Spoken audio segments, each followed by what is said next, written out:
Welcome back to Mass Appeal Ornamental Grasses. They can help your space look great all year round. So here to help us and show us how to do it, we have Master Gardener, the Green Thumb Guru himself. We have Ed Sordiff here. Hey, Seth. Pleasure to see you. Teach me a little bit about ornamental grasses. They can go inside and outside?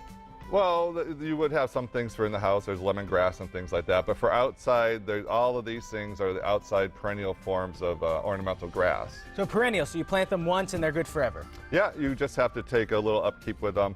These are some of my favorite ones, and the reasons you want these is because of the form, like this blue fescue. It keeps this little mound kind of shape, so you can use it and plant it like a foot apart, all these mounds, and have a geometric pattern. Oh, cool. Yeah, and fill in between with gravel or wood mulch, like I have at home, and it looks really good and it lasts a long time. It's low maintenance. Now, low maintenance, in the sense it's probably easier than grass because you don't have to mow it every other week. Yeah, you don't have to mow at all. Most of these things you do nothing once you plant them. You plant them in the ground, you probably will just add some compost to the ground, two times the size of the root ball, and then plant it, water it good the first year, and they're good to go. They can usually handle drought and everything else.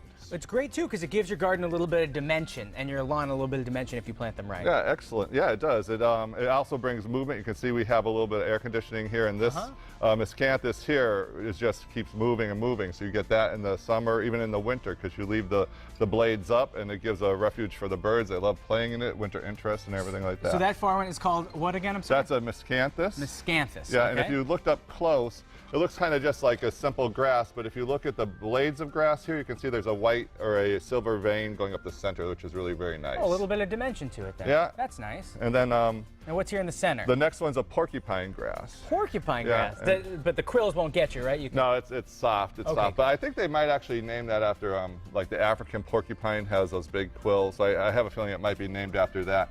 There's another form of this that's related. It's a zebra grass. It just doesn't have such an upright nature. And the great thing about this will become about 7 to 8 feet tall. Wow. And so that makes a great thing to screen, along a fence or near a pool or anything that you'd like to do like that. Now, can you trim these back? Say you have a spot that you only want to be 4 feet tall. Could you consistently trim it back, topiary-esque?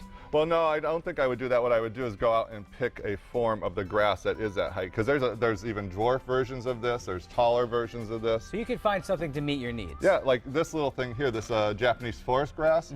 This is a great grass. If you can't grow any grass or anything in the shade, this is the grass for you. It'll only get this tall.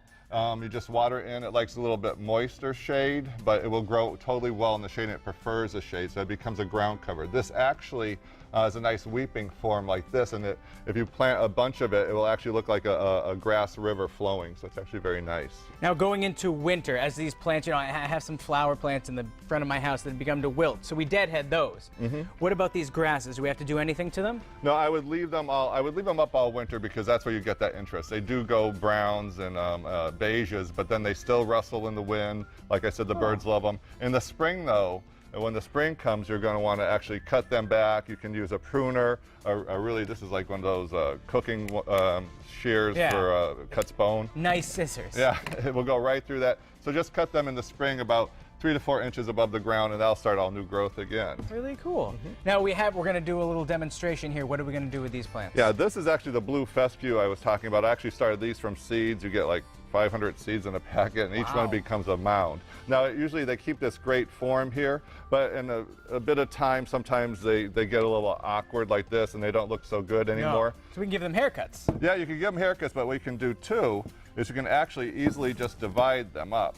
So actually, there's a couple ways. You can either use a trowel and just break it apart, or I have actually a root pruner here, which is a root knife. And you can be rough with it, because it seems to me like we're going to be rough with it. Yeah, and I'll let you do it. So you just make a part in the middle, decide where you want your 2 plants, and then just cut straight down through the root. You sure you trust me with your plant? Well, yeah, but watch your fingers. Okay. You should watch this table, too. Yeah. I think you're pretty... you're almost there. You're there, yeah. Okay, perfect. So then we cut... tired right now.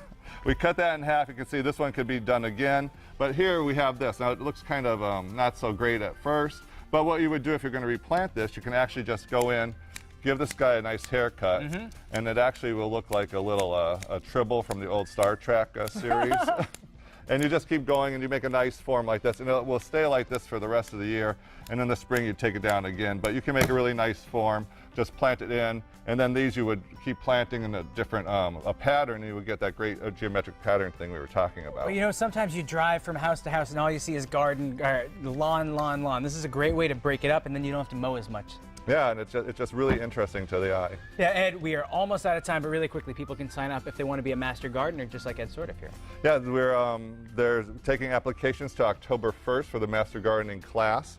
It's a really interesting thing. They have professors come in. You learn all about the insects and the plants and relations like that, and things that you need to know. And then you go out and you meet the public and you get to teach about gardening. Very cool, and people can be more like Ed Sordiff. Always a pleasure to have you here, the Green Thumb guru himself. And